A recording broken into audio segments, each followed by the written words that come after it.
Jadi Abdul Muthalib ketika ngopeni mendidik Rasul itu rasa cintanya melebihi anak-anaknya sendiri. Itu luar biasa.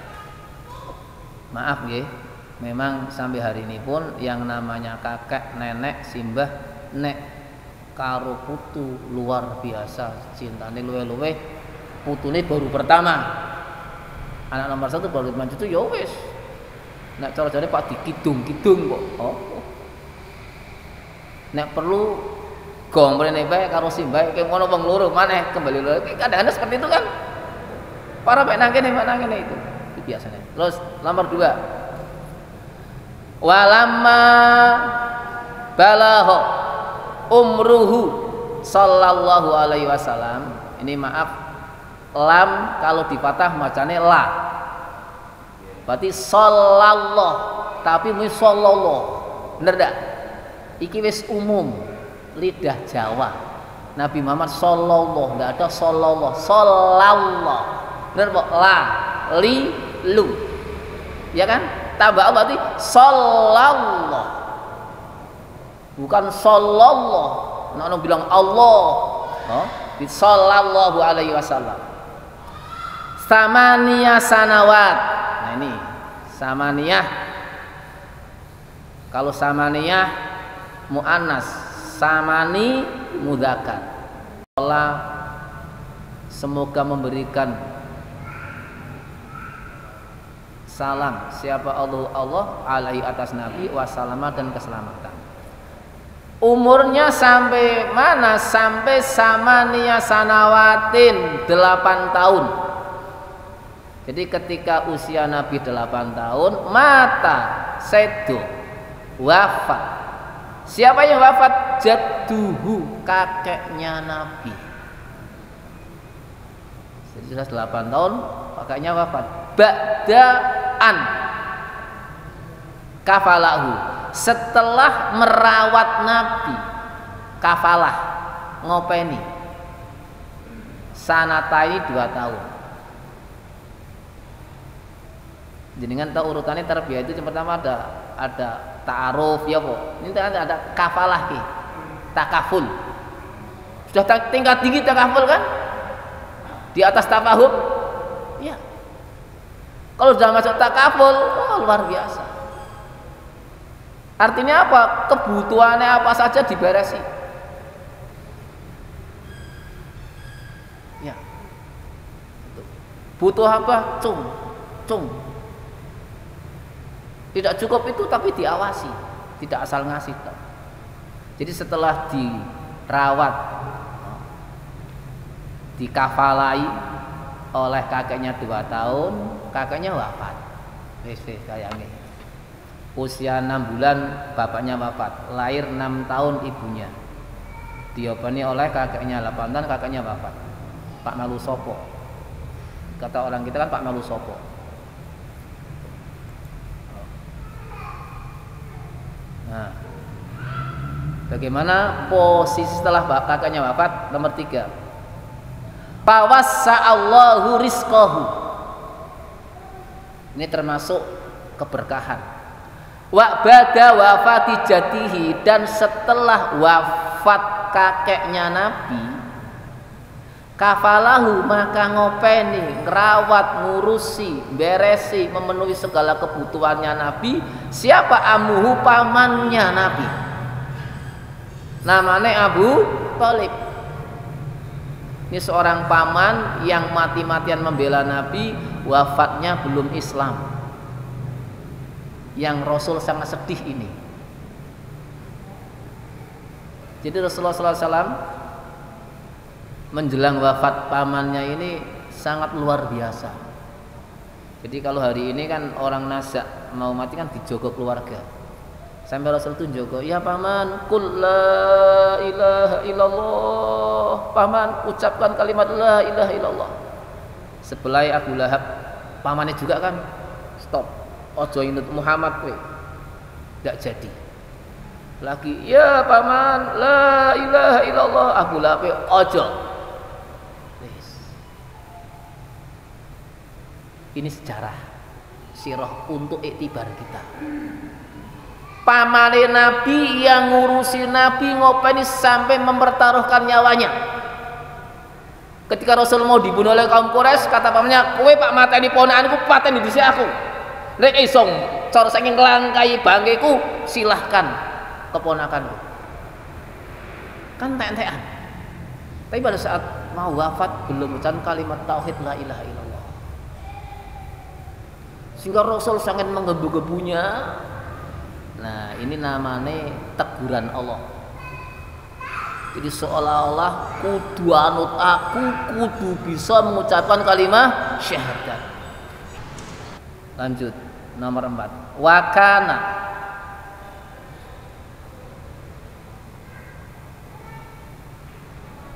Nah, ini khobari karena di sini di konian panjang ya. Wakana dan ada alaihi wasallam fi muddati kafalati amihi qani'an bima qassamahullahu wa yassarahu lahu. Wakana dan ada alaihi atas Nabi wasalama dan keselamatan fi muddati kafalati pada masa, mudah itu masa kafalahnya Nabi ya, di pamannya. Jadi fi muddati kafalati ammihi, di masa perawatan, masa pengasuhan, masa pendidikan di tangan pamannya. Bagaimana sifat Nabi? Qani'an, qanaah, menerima. Jawane nrimo, ora nuntut, ora njaluk neko-neko.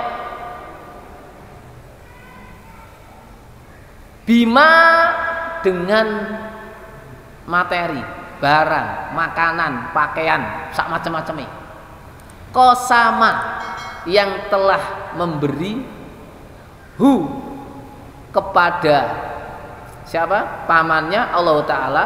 Wayassaro dan melapangkan, tapi meluaskan kan rezekinya. Siapa? Allah kepada pamannya, lahu untuk Nabi. Sekalipun pamannya itu turah-turah, tapi Nabi tidak nuntut macam-macam. Akhlak enggak? Contoh untuk kita.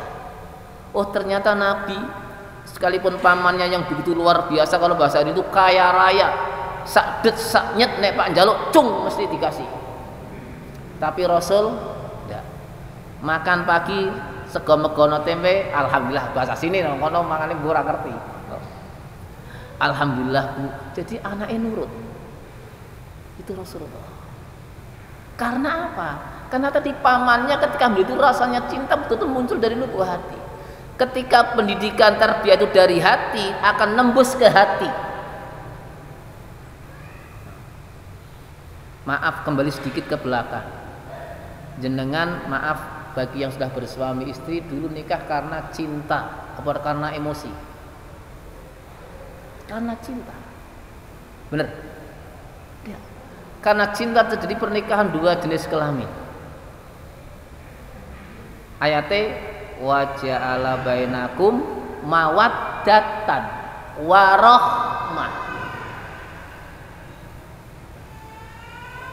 Dengan cinta dari hati itu muncul anak. Nah, untuk mensukseskan pendidikan anak juga harus dengan cinta dari hati. Sehingga dalam dunia pendidikan, di keluarga maupun di sekolah, di mana saja, seorang guru, seorang bapak ketika didik anak harus ikhlas dengan penuh cinta. Tanpa ada rasa cinta ikhlas, sekalipun ilmunya tinggi, tidak akan masuk ke hati. Sehingga ilmunya tidak manfaat. Ana wong pinter tapi keblinger. Maaf, di dunia birokrasi orang-orang yang korupsi itu tahu tidak semuanya kalau korupsi itu tidak boleh. Tahu.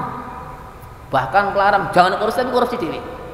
Karena apa? Nyalinya tidak itu. Mungkin dulu pendidikan di dunia pendidikannya tidak dengan hati. Dengan tekanan, dengan macam-macam. Jadi dengan hati cinta itu akan munculkan hasil yang maksimal optimal.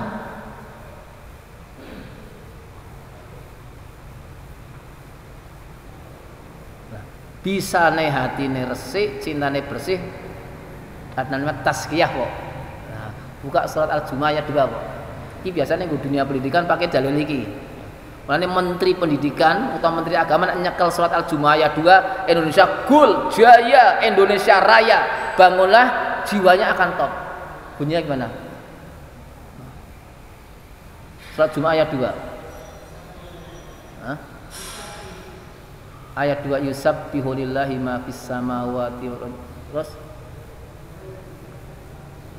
yusabbihu lillahi ma fis samawati wa ma fil ardil malikil qudusil azizil hakim huwallazi ba'atsa fil ummiyina rasulan minhum yatlu alaihim ayatihi wa yuzakkihim baru wa yu'allimuhumul kitab. Nek Pak mulang resik-resik atine, nek atine wong tuwa bapak ibu guru durung resik, cintane si ono intrik-intrik hubud dunia, aja mulang sik ditata. Engko nek mulang ilmune semrawut ora bermanfaat. Nek resik mulang jas. Itu konsep Al-Qur'an. Tak contohke ning kene masjid iki. Aku pak resik-resik masjid kotor iki. Aku juga pele kotor, tambah resik apa tambah kotor? Aduh Pak Imret ki pele ning ngono. Oh iya ya Allah. Nah iki padha wong pengin gresiki tapi pele kotor ya tambah kotor. Pele ana nduti kejukur ning ngarep kono juga nggo ngepel padahal maune emang debu sithik. Tambah kotore nemen pre pele resiki. Dikasih pompa mek celing. Setelah kita hatinya bersih sebagai bapak, sebagai ibu, sebagai guru baru didik. Sehingga perlu ikhlasun niyah.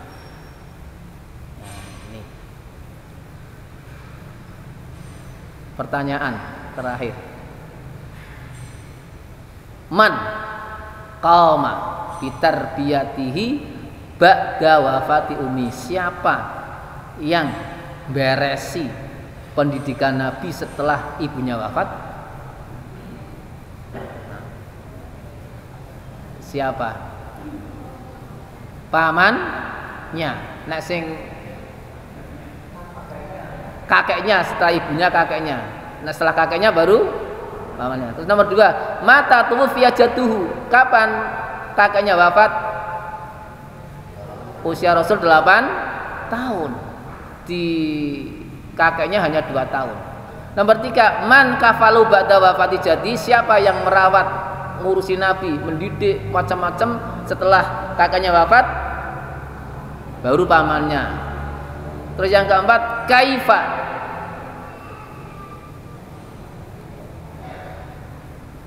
ini kurang alif, salah cetak cok ini, salah ketik. Kaifa kanat, kane panjang. Oh. Kaifa kanat, punya saya tulisannya di sini benar di buku, di kitab benar.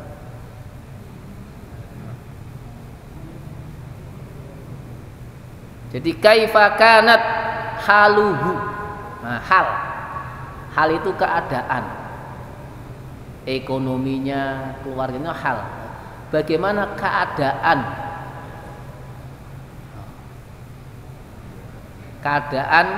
Rasulullah pada saat diasuh oleh pamannya. Jadi kaifa kanat haluhu muddata kafalati amijlahu. Bagaimana keadaan Rasulullah pada saat diasuh oleh kakeknya, oleh pamannya? Tadi apa? Qoni'an, qanaat, nerimo, tidak macam-macam nerimo. Jadi nurut. Al-Khulasah, Rabba. Nah, ini tarbiyah dikata Rabba yurabbi tarbiyatan. Mulane yang punya titel Robba hanya ibu. Robbatil bintaha, seorang ibu ngurusi anak, ngerawat sak maceme. Nek bapak durung tekan kono, maaf nggih. Nah, ibu. Iya. Neng kantor kadang-kadang nek anake ning omah mriyang iki krasa. Itu kerasa kadang-kadang. Jadi robbat di dunia mana, untuk contoh biasanya robbatil bintaha. Nah, ini biasanya untuk menafsiri kata-kata Rabbul Alamin di tafsir surat Al-Fatihah. Allah itu Rabbul Alamin, Rabbnya semesta alam. Rabb itu tidak bisa diterjemahkan dengan Tuhan. Nek Tuhan itu ilahun, Tuhan, la ilaha illallah, tiada. Tapi nek Rabb tidak bisa. Rabb itu yang menciptakan, yang menghidupkan, yang mematikan. Ketika hidup dikasih rizki, sandang, pangan, kesehatan, bisa tidur, bisa bangun, bisa jalan, itu semuanya Rabb. Mulane murabbi tanggung jawabnya lebih berat. Kenapa? Harus tahu keadaan sih bawahannya. Untuk apa? Untuk peningkatan kafaah. Ibadahnya mek beres ya po, sosialnya mek beres. Jadi tidak cukup temu ning kono duduk BPI 2 jam 3 jam enggak. Nek perlu ke rumahnya datang. Ndak tanya informasi bagaimana keadaan si ini, oh di rumah gini. Kita kan nanti akan komplit. Setelah komplit, ketika ada pertemuan tatap muka bisa disampaikan secara umum. Oh gini. Jadi tidak hanya di situ. Jadi robbat seorang ibu didik anak pipis usia seminggu. Anaknya minta cebok enggak. Tapi ibunya nyebok butuh. Cukup anak, aduh pipis anak gue temenan basah. Jadi tahu kebutuhannya apa, dipenuhi. Allah tahu kebutuhan kita butuh apa, Allah tahu. Sebelum kita minta, Allah ngerti kayak butuh iki. Cuman caranya minta sing durung pas. Coba kalau kamu hai manusia, ikuti aturanku, tatananku. Aku ki Rabbmu, sing ngurusi kamu, ngasih macam-macam untuk kamu, itu dari aku. Kalau kamu taat kepadaku, maka pasti apa yang kamu inginkan gol. Mulanya surat Al-Baqarah setelah ayat puasa, falyastajibuli wal yu'minu bi. Depannya apa sih? Wa idza sa'alaka ibadi anni fa inni qarib. Terus ujibu da'watad da'i idza da'ani falyastajibuli wal yu'minu bi la'allahum yarsyudun. Itu Rabb. Ibu itu Rabb. Nah, ketika Rasulullah SAW diasuh oleh keluarganya kan, kakeknya, pamannya, itu Rasul luar biasa.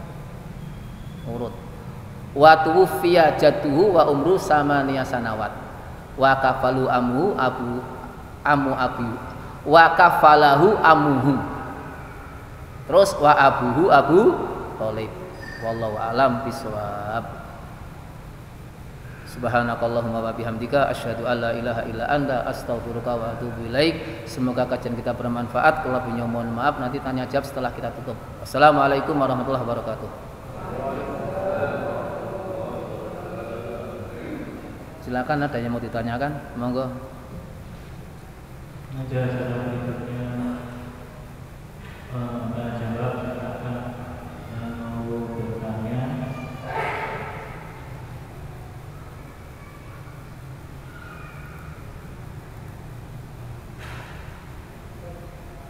Silakan Fadal.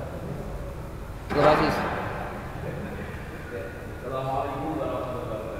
Waalaikumsalam warahmatullahi wabarakatuh. Dengan usia diceritakan usia pamannya atau kakaknya itu adalah 8 tahun 2 tahun.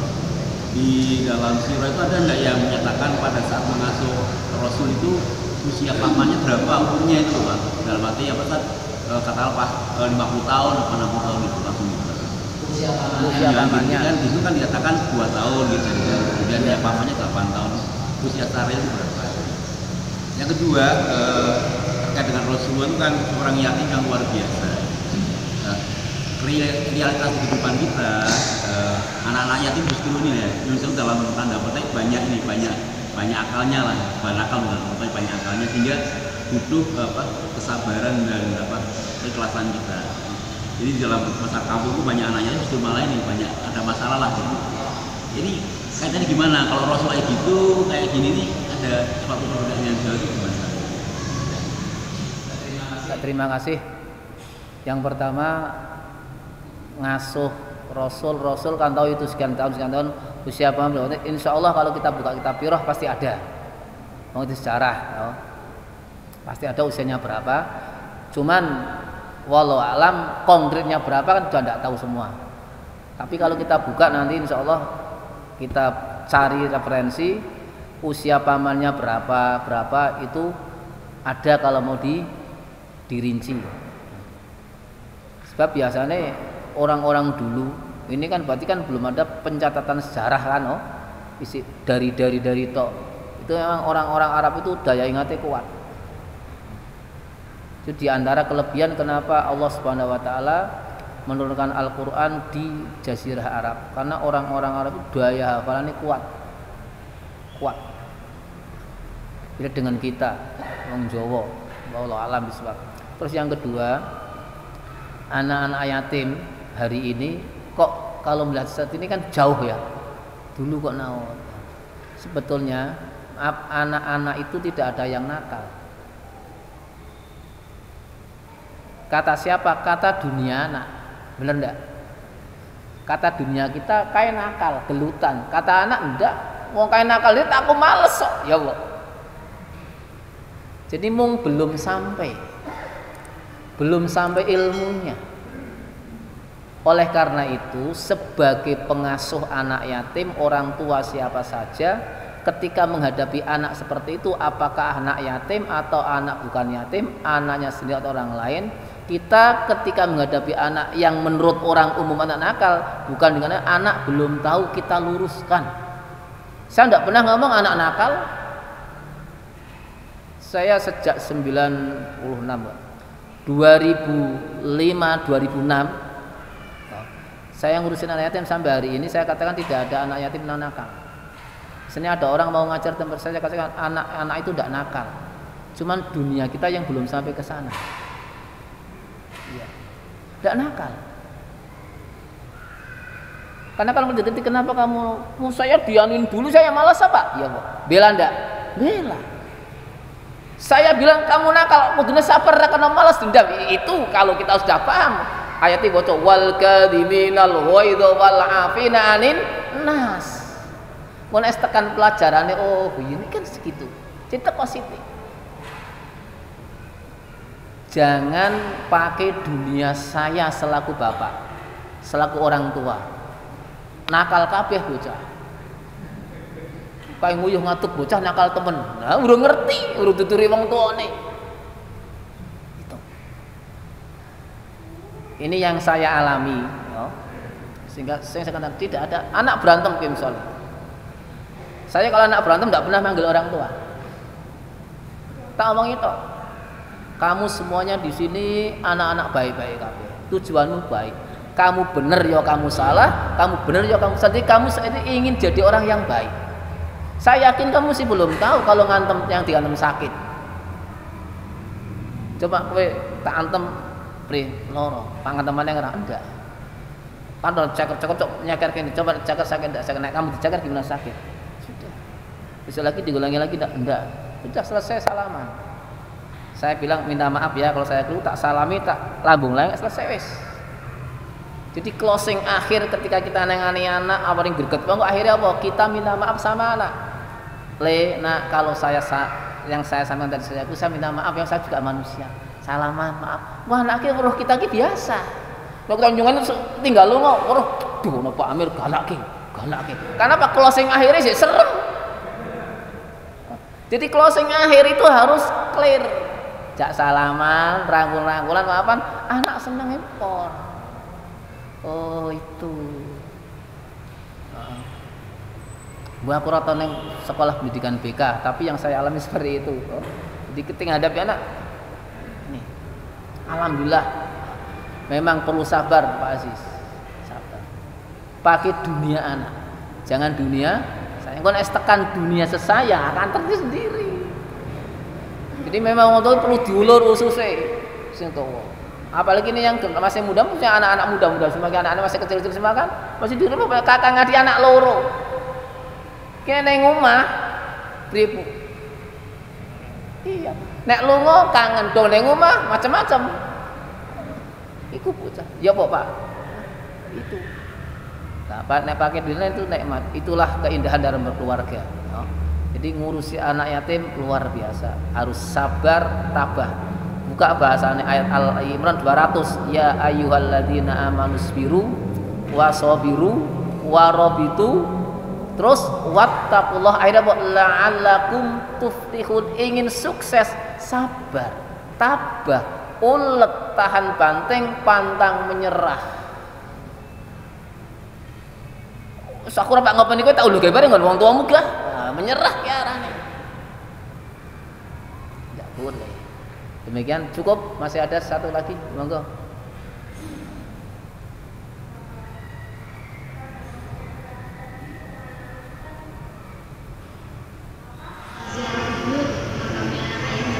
Ya.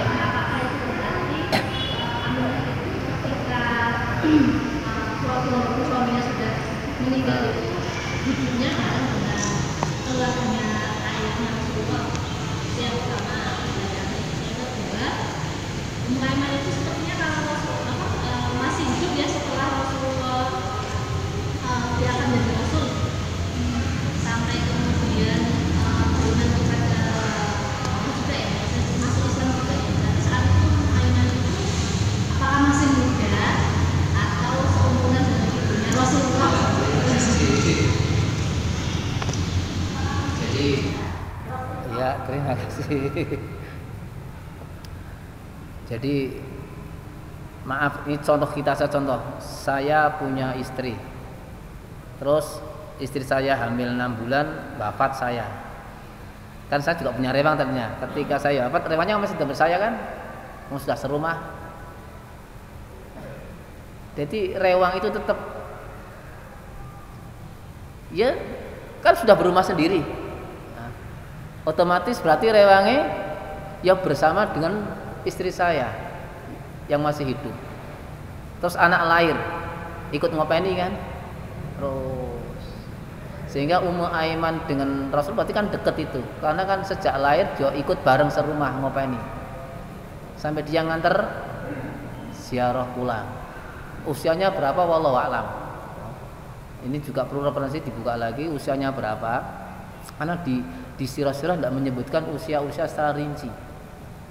Yang disebutkan hanya usia Rasulullah, Rasulnya saja. Kenapa? Fokusnya Rasulnya. Itu pun belum menjadi syariat. Benar kan? Jadi Rasul Qanaah itu belum jadi syariat. Kenapa? Belum Islam. Setelah muncul setelah usia 40 tahun ada wahyu. Ya kan? Jadi perilaku Rasul sejak lahir sampai usia 40 tahun itu semuanya belum bisa dijadikan syariat. Itu hanya sebagai apa? Gambaran contoh manusia yang terbaik, diawali dengan kebaikan-kebaikan sekalipun belum ada wahyu, tapi sudah menampakkan ciri-ciri kebaikannya. Termasuk al-aminnya Rasul ketika orang-orang kafir Quraisy pada bersengketa untuk menempatkan Hajar Aswad kan, Rasul masih usia 25, belum diangkat jadi Rasul, tapi sudah menampakkan sifat baiknya. Jadi yang terjadi sebelum diangkat Rasul itu sirah Rasul tapi belum menjadi syariat. Mungkin ada yang bertanya, berarti ziarah kubur perempuan boleh ya? Wong itu siapa? Nah, ibunya Rasul itu belum menjadi syariat. Karena belum ada wahyu. Setelah usia Rasul 40 tahun, turun pertama surat Al-Alaq dan seterusnya, nah itu baru menjadi syariat. Itu catatan-catatan sejarah ke belakang. Cara wong mono kuwi bocah kuwi mulai dicatat malaikat manusia balik kan, tapi dari dia kecil sudah soleh itu kan luar biasa. Cukup ya, semoga bermanfaat. Kalau banyak mohon maaf, kita serahkan kepada moderator. Monggo. Demikianlah tadi ceramah yang diberikan oleh Ustaz Haji Zaidul Firdaus. Semoga bermanfaat untuk kita semua. Nanti acara berikutnya yaitu khutbah yang akan dipimpin oleh Ustaz Haji Zaidul Firdaus. Kepada Ustaz Haji Zaidul Firdaus dipersilakan untuk berbicara. Al-Fatihah. A'udzu billahi minasyaitonir rajim. Bismillahirrahmanirrahim. Alhamdulillahi rabbil alamin, arrahmanir rahim, maliki yaumiddin.